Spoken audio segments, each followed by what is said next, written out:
지금 당장 위험해요. 이 비행기를 타시면 절대 안 됩니다. 서울공항에서 할머니가 제주도 여행 비행기를 기다리고 있는데 낯선 여성이 할머니에게 다가와 얘기했습니다. 이 쪽지를 보세요. 쪽지를 본 할머니는 눈빛이 변하고 여행 동행자에게서 도망쳐 달리기 시작했습니다. 이 여성의 정체는 무엇이었을까요?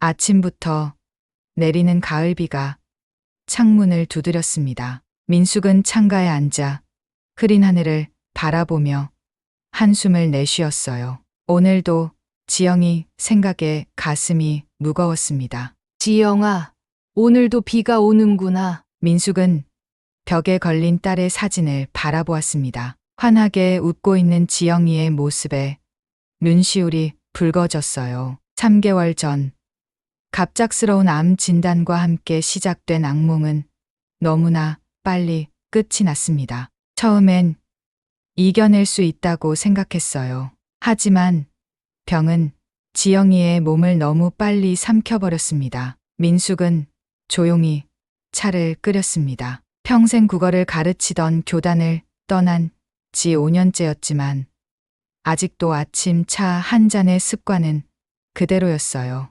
찻잔에서 올라오는 김이 창문에 맺히자 손가락으로 동그라미를 그렸습니다. 어머님, 괜찮으세요? 현관문이 열리고 준호가 들어왔습니다. 3년 전 지영이와 결혼한 사위였어요. 민숙은 억지로 미소를 지었습니다. 괜찮아.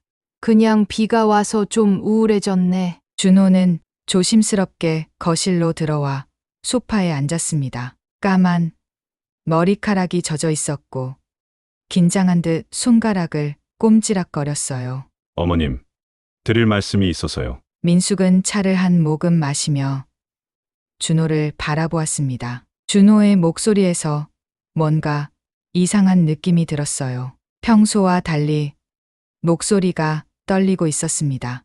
어머님, 제주도에 같이 가시는 게 어떨까요? 감귤 수확 체험하는 프로그램이 있더라고요. 순간 민숙의 손이 멈췄습니다. 제주도, 지영이와 매년 가을마다 함께 갔던 곳이었어요. 감귤을 따며 웃던 지영이의 모습이 선명하게 떠올랐습니다. 가슴 한 구석이 뜨겁게 아려왔어요. 지영이랑 자주 갔었지. 목구멍이 메어 더 말을 잇지 못했습니다. 준호는 급하게 말을 이었어요. 네. 지영이가 항상 어머님과 제주도 여행 이야기를 많이 했었어요. 지영이도 원할 것 같아서요. 민숙은 찻잔을 내려놓았습니다. 갑자기 지영이의 웃음소리가 귓가에 들리는 것 같았어요. 언제 가는데? 이번 주 토요일이요. 사흘 일정으로요. 준호의 말에 민숙은 고개를 끄덕였습니다. 처음에는 망설였지만 지영이의 추억이 있는 곳에 가면 조금은 마음이 편해질지도 모른다고 생각했어요. 그래, 가자. 지영이도 좋아할 거야. 준호의 얼굴에 안도의 표정이 번졌습니다. 그런데 왜인지 그 표정이 어색하게 느껴졌어요. 민숙은 무언가 이상함을 느꼈지만 애써 신경 쓰지 않으려 했습니다. 다음 날 민숙은 방에서 짐을 꾸리고 있었어요. 문득 준호의 방에서 들리는 소리에 귀를 기울였습니다. 무거운 물건을 끄는 소리였어요. 호기심에 눈을 살짝 열어보니 준호가 큰 여행 가방을 꺼내고 있었습니다. 3일 여행인데 왜 저렇게 큰 가방을 준비하지? 의아함이 들었지만 민숙은 그냥 자기 방으로 돌아왔어요. 어쩌면 감귤을 많이 가져오려는 걸지도 모르겠다고 생각했습니다. 여행 전날 밤 민숙은 잠을 이루지 못했어요. 창문 너머로 보이는 달을 바라보며 지영이를 생각했습니다. 가을밤의 서늘한 공기가 방 안으로 스며들었어요. 지영아, 엄마 내일 제주도 간다. 내가 좋아하던 곳. 눈물이 조용히 뺨을 타고 흘러내렸습니다. 그때 거실에서 종이 바스락거리는 소리가 들렸어요. 민숙은 조용히 일어나 문을 살짝 열었습니다. 준호가 거실 테이블에서 서류를 정리하고 있었어요. 늦은 시간인데도 불구하고 무언가에 집중하는 모습이었습니다. 민숙은 몸을 숨긴 채 준호를 지켜보았어요. 준호의 손에는 여러 장의 서류가 들려 있었습니다. 민숙의 시선이 서류에 닿았을 때 가슴이 철렁 내려앉았어요. 서류 맨 위에 입소 동의서라는 글자가 보였기 때문입니다. 입소 동의서. 무슨 의미지? 불안함이 가슴을 조여왔습니다. 준호는 서류를 가방에 넣고 불을 끄고 방으로 들어갔어요. 민숙은 조용히 자기 방으로 돌아와 침대에 누웠습니다. 하지만 마음속 불안은 더욱 커져만 갔어요. 뭔가 이상해. 준호가 숨기는 게 있는 것 같아. 다음 날 아침 공항으로 향하는 차 안에서 민숙은 창밖을 바라보았습니다. 가을 햇살이 따스했지만 마음은 점점 더 차가워졌어요. 어머님, 제주도 날씨가 좋대요. 감귤 따기 딱 좋은 날씨라네요. 준호의 말에 민숙은 억지로 미소 지었습니다. 그의 목소리에서 어젯밤과 같은 긴장감이 느껴졌어요. 그래. 좋겠네. 차 안은 어색한 침묵으로 가득 찼습니다. 민숙은 손가방 안에 지영이 사진을 꼭 쥐었어요. 가슴 속에서 불안감이 폭풍처럼 일어났습니다. 지영아, 엄마 지금 뭔가 이상해. 준호가 뭔가 숨기고 있어. 공항이 가까워질수록 민숙의 불안감은 커져만 갔습니다. 하지만 아직은 확신할 수 없었어요. 준호의 행동, 수상한 서류, 그리고 어색한 미소, 모든 것이 수수께끼였습니다. 민숙은 공항 주차장에 차를 세우는 준호를 바라보았어요. 그의 손이 미세하게 떨리고 있었습니다. 민숙의 가슴 속에서 무언가가 툭 하고 끊어지는 느낌이 들었어요. 괜찮은 거야? 준호는 깜짝 놀란 표정으로 민숙을 바라보았습니다. 네. 괜찮아요. 그냥 조금 피곤해서요. 네. 준호가 트렁크에서 큰 가방을 꺼냈습니다. 민숙은 그 가방을 물끄러미 바라보았어요. 직감적으로 그 안에 무언가 중요한 것이 들어있다고 느꼈습니다. 공항으로 향하는 발걸음이 무거웠어요.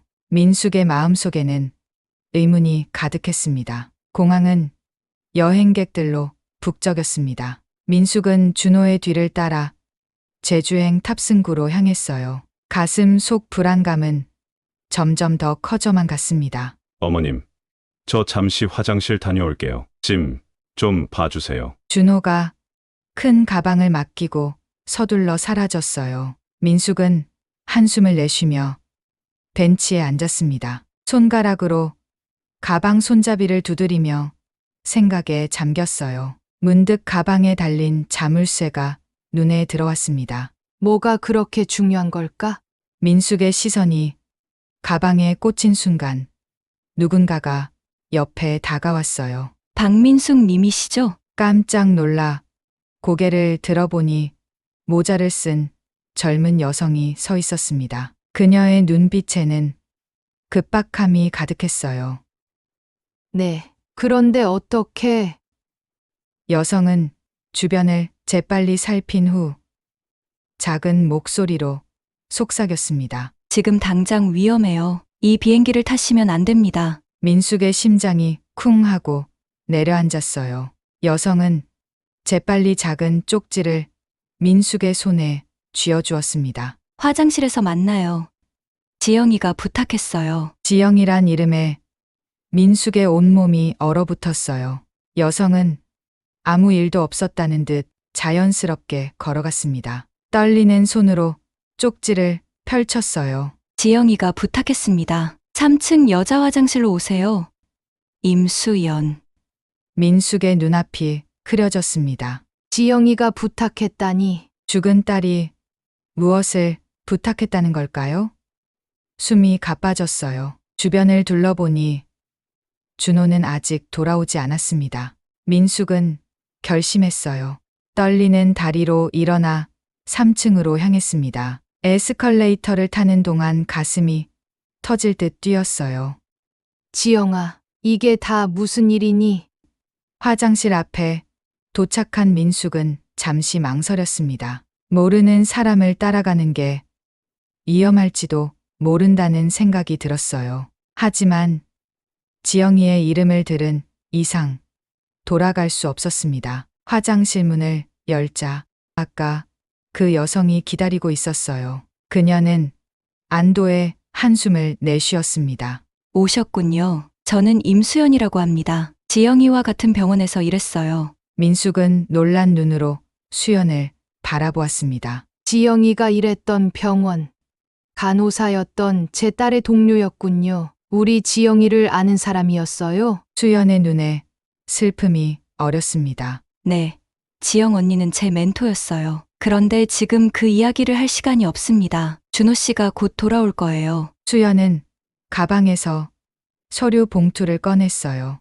어머님, 준호 씨가 계획하는 건 제주도 감귤 수확 체험이 아니에요. 민숙의 얼굴이 창백해졌습니다. 수연은 서류를 펼쳐 보여주었어요. 이건 해바라기 요양원 체험 입소 신청서예요. 준호 씨는 어머님을 요양원에 입소시키려고 해요. 순간 민숙의 온몸에서 힘이 빠졌습니다. 다리가 후들거려 벽에 기대어야만 했어요. 요양원. 그게 말이 돼? 나는 멀쩡한데. 수연은 고개를 끄덕였습니다. 맞아요. 하지만 준호 씨는 당신의 정신 상태가 불안정하다는 위조 서류를 만들었어요. 지영 언니의 죽음 이후 심각한 우울증과 망상 증세가 있다고 기록했죠. 민숙의 눈에서 눈물이 흘러내렸어요. 가슴이 찢어지는 듯한 배신감이 밀려왔습니다. 왜 준호가 그런 짓을? 수연은 USB를 꺼내 들었습니다. 지영 언니가 죽기 전에 저에게 이걸 맡겼어요. 언니는 준호 씨의 계획을 알고 있었나 봐요. 민숙은 떨리는 손으로 USB를 받았어요. 마치 딸이 손을 내밀어 준 것 같은 느낌이 들었습니다. 지영이가 이걸 준 거야? 네. 그리고 언니가 남긴 영상 메시지도 있어요. 준호 씨의 도박 빚과 보험금에 관한 내용이에요. 민숙의 눈에서 눈물이 솟구쳤습니다. 순간 화장실 문이 열리는 소리가 들렸어요. 수연은 민숙의 손을 잡았습니다. 가야 해요. 지금 당장. 제 차가 지하 주차장에 있어요. 민숙은 망설였습니다. 준호와 함께 지냈던 3년의 시간이 주마등처럼 스쳐 지나갔어요. 그동안 사위를 신뢰했던 마음, 지영이를 떠나보낸 슬픔을 함께 나눴던 기억들, 모든 것이 거짓이었단 말인가요? 어머님, 멀리서 준호의 목소리가 들렸습니다. 민숙의 심장이 빠르게 뛰었어요. 수연이 다급하게 손을 잡아당겼습니다. 가셔야 해요. 지금이요. 민숙은 깊게 숨을 들이마셨습니다. 그리고 결단을 내렸어요. 가자. 두 사람은 비상구를 통해 재빨리 빠져나왔습니다. 주차장으로 향하는 동안 민숙의 다리는 후들거렸어요. 모든 것이 꿈만 같았습니다. 수연의 차에 올라탄 민숙은 창밖을 바라보았어요. 공항의 모습이 점점 멀어졌습니다. 민숙의 가슴은 슬픔과 분노, 배신감으로 무거웠어요. 지영아, 이럴 땐 어떻게 해야 할까? 민숙은 혼잣말을 중얼거렸습니다. 하지만 지금은 그럴 상황이 아니었어요. 먼저 진실을 확인해야 했습니다. USB를 볼 수 있을까요? 수연은 고개를 끄덕였습니다. 제 집에 가면 바로 확인할 수 있어요. 지영 언니가 남긴 모든 증거가 거기 있습니다. 차는 도심을 빠져나가고 있었어요. 창문 너머로 가을 하늘이 민숙의 눈물 젖은 얼굴을 비추었습니다. 준호야, 내가 정말 그런 사람이었니? 가슴이 찢어지는 듯한 아픔이 밀려왔습니다. 그동안 아들처럼 믿고 의지했던 사람이 자신을 요양원에 보내려 했다니. 민숙은 상상조차 할 수 없었습니다. 수연은 조용히 운전대를 잡은 채 말했습니다. 지영 언니가 마지막으로 한 말이 있어요. 엄마를 꼭 지켜달라고.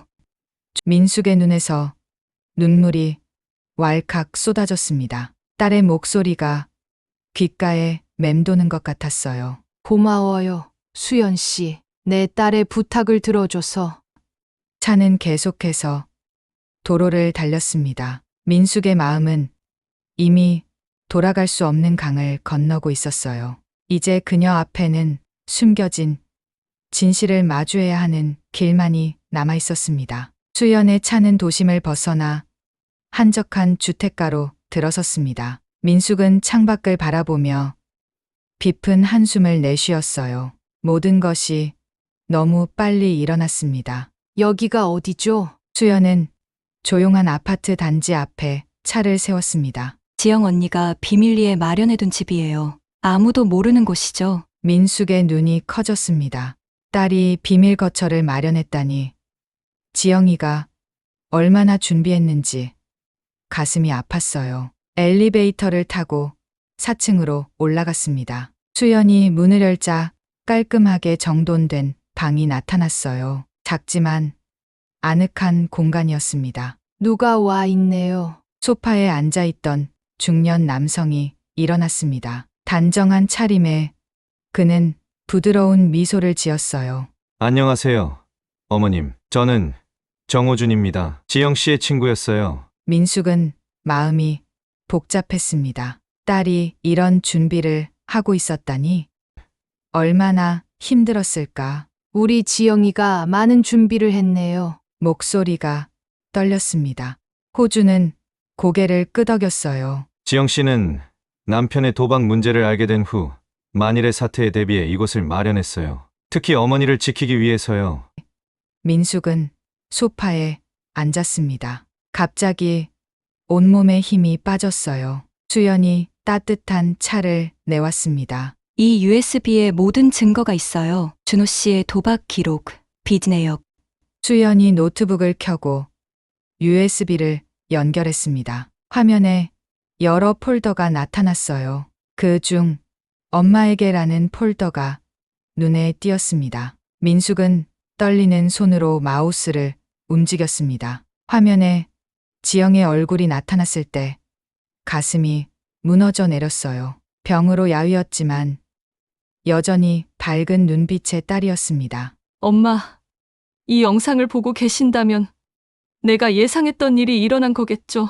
준호, 오빠가 엄마를 위험에 빠뜨렸을 거예요. 민숙의 눈에서 뜨거운 눈물이 흘러내렸습니다. 지영의 목소리는 약했지만 단호했어요. 준호 오빠는 도박 중독이에요. 제 보험금 5억으로 빚을 갚으려고 했지만 모두 날렸대요. 이제 엄마의 재산을 노리고 있어요. 엄마를 정신적으로 불안정하다고 이장에 요양원에 보내려는 계획이에요. 민숙은 비통한 심정으로 영상을 지켜보았습니다. 호준이 서류 뭉치를 꺼냈어요. 저는 변호사 일을 하고 있어요. 그리고 이건 제가 조사한 건데 이것들은 사위가 준비한 위조 서류들입니다. 민숙 씨의 정신 상태가 불안정하다는 진단서와 요양원 입소 동의서죠. 민숙은 서류를 자세히 살펴보았습니다. 국어교사로 35년간 일했던 그녀의 눈에 무언가 이상한 점이 보였어요. 이 문장,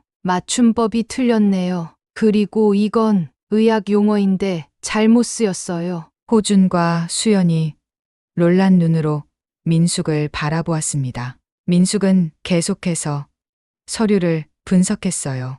이건 내 서명을 흉내낸 거네요. 하지만 내가 쓰는 시읒과 달라요. 나는 항상 이렇게 끝을 살짝 올리는데. 민숙의 목소리에 힘이 실렸습니다. 교사로서의 날카로운 분석력이 되살아났어요. 그녀는 가방에서 작은 노트를 꺼냈습니다. 이건 내가 30년 넘게 써온 일기장이에요.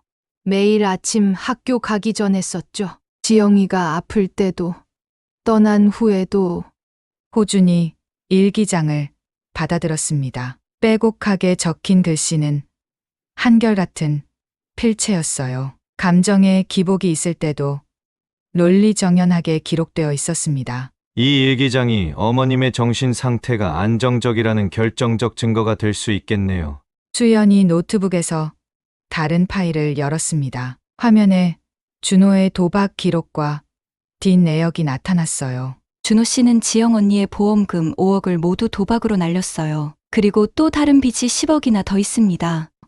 민숙의 가슴이 무너져 내렸습니다. 딸의 보험금을 탕진했다니 어떻게 그럴 수 있을까요? 그런데 준호는 왜 나를 요양원에 보내려고 한 거죠? 호준이 고개를 숙였습니다. 민숙 씨의 집과 재산을 차지하기 위해서예요. 요양원에 들어가면 재산 관리 권한이 준호 씨에게 넘어가거든요. 충격적인 진실에 민숙의 온몸이 떨렸습니다. 그녀는 천천히 일어나 창가로 걸어갔어요. 밖은 이미 어두워지고 있었습니다. 내가 35년간 아이들에게 가르쳤던 것.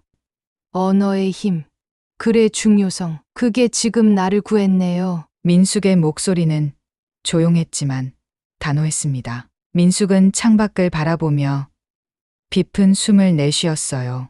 그리고 천천히 돌아섰습니다. 그녀의 눈빛이 달라져 있었어요. 슬픔 대신 결단력이 빛났습니다. 이제 무엇을 해야 할까요? 호준이 다른 서류들을 펼쳤습니다. 증거를 정리해서 법적 대응을 준비해야 해요. 준호 씨를 고소하는 거죠. 민숙은 고개를 끄덕였습니다. 교사로서의 체계적인 사고방식이 돌아왔습니다. 그녀는 종이와 펜을 집어들었습니다. 정리해 볼게요. 먼저 위조 서류의 문제점. 그리고 준호의 도박 기록.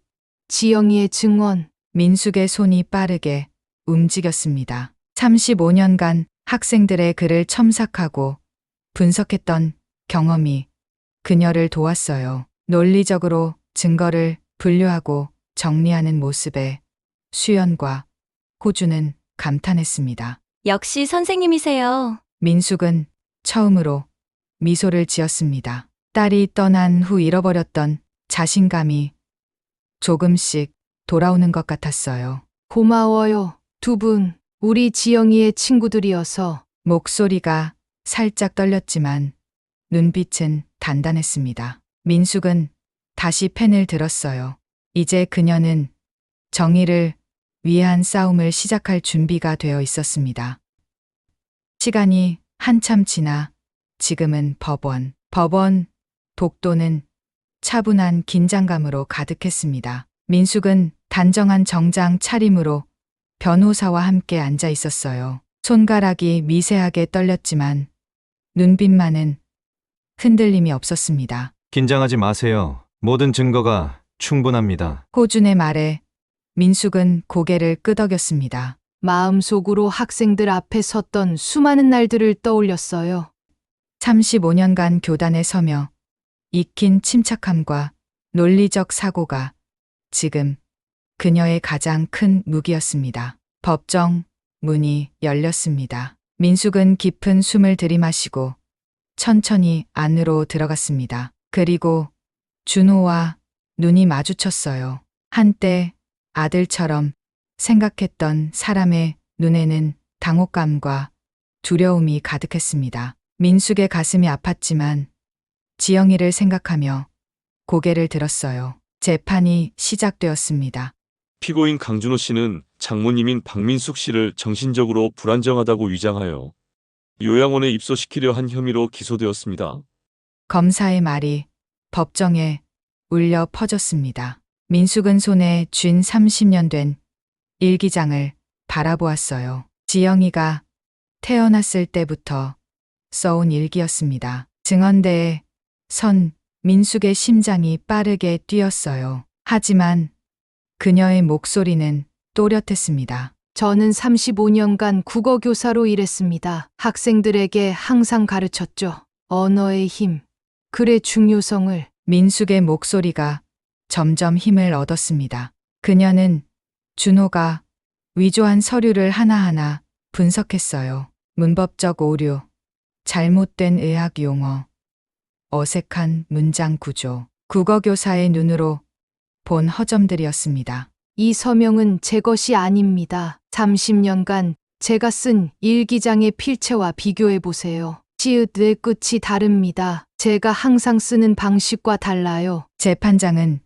깊은 관심을 보이며 서류와 일기장을 번갈아 살폈습니다. 민숙은 계속해서 차분하게 증언했어요. 딸이 남긴 USB에는 준호가 도박으로 보험금을 탕진한 증거와 영상 메시지가 있습니다. 지영이는 자신의 죽음 이후 일어날 일들을 예상했어요. 준호의 얼굴이 창백해졌습니다. 민숙은 그를 똑바로 바라보았어요. 한때는 믿고 의지했던 사람, 딸의 남편이었던 사람. 준호야, 민숙의 목소리가 조용히 떨렸습니다. 왜 그랬니? 법정이 순간 조용해졌어요. 준호는 고개를 떨구었습니다. 그의 어깨가 떨렸어요. 변호사가 준호의 도박 기록과 뒷내역을 증거로 제출했습니다. 객관적인 수치들이 스크린에 나타났어요. 준호의 변호사는 반박할 말을 잃은 듯 했습니다. 증인, 박민숙 씨의 정신 상태를 평가한 의사의 소견서를 제출합니다. 그녀는 완전히 정상적인 인지 능력을 가지고 있으며 어떠한 정신적 불안정 증세도 보이지 않습니다. 변호사 호준이 준비한 의사 소견서였어요. 민숙은 감사한 마음으로 그를 바라보았습니다. 여러 사람들의 도움으로 여기까지 왔다는 생각에 목이 메었어요. 재판은 예상보다 빠르게 진행되었습니다. 증거가 너무 명백했기 때문이었어요. 판사는 마지막으로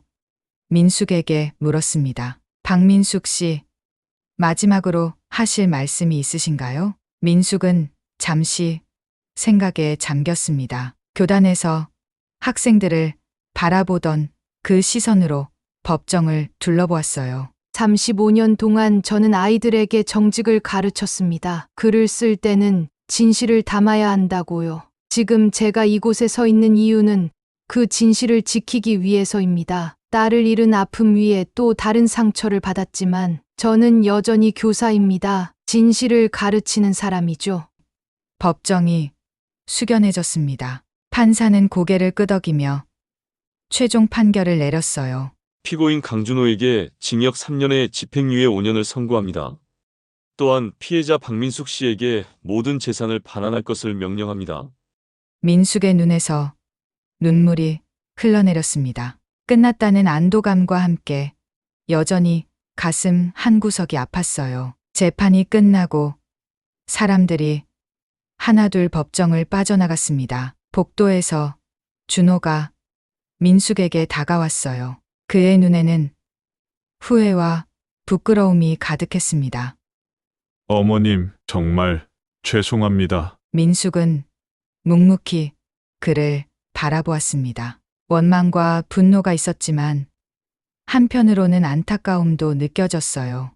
도박이 저를 지배했어요. 처음에는 그냥 재미로 시작했는데 나중에는 빚이 눈덩이처럼 불어났습니다. 지영이 보험금으로 해결하려고 했지만 더 큰 빚을 지게 됐어요. 준호의 목소리가 떨렸습니다. 민숙은 한숨을 내쉬었어요. 왜 도움을 청하지 않았니? 내가 도와줄 수 있었을 텐데. 부끄러웠어요. 그리고 두려웠습니다. 지영이가 아플 때 제가 옆에 있어주지 못했잖아요. 도박장에 있느라. 준호의 눈에서 눈물이 흘러내렸습니다. 민숙은 가슴이 아팠지만 눈물을 참았어요. 이제는 내 인생을 바로잡아야 할 때야. 도박 중독 치료를 받아. 민숙의 목소리는 단호했지만 따뜻했습니다. 오랜 시간 학생들을 가르쳤던 교사의 목소리였어요. 준호는 고개를 끄덕였습니다. 그럴게요. 어머님. 호준과 수연이 다가왔습니다. 민숙은 그들에게 고개를 끄덕였어요. 이제 새로운 시작을 할 때였습니다. 법원을 나서는 민숙의 어깨에서 무거운 짐이 내려가는 것 같았어요. 가을 하늘은 맑고 푸르렀습니다. 지영이가 그녀를 보고 있을 것 같은 느낌이 들었어요. 지영아, 이제 엄마는 괜찮을 것 같다. 도와줘서 고마워. 민숙은 마음속으로 속삭였습니다. 슬픔과 분노를 넘어 어떤 평온함이 그녀의 마음에 자리 잡기 시작했어요. 교사였던 그녀는 이제 새로운 삶의 과제를 준비할 시간이었습니다.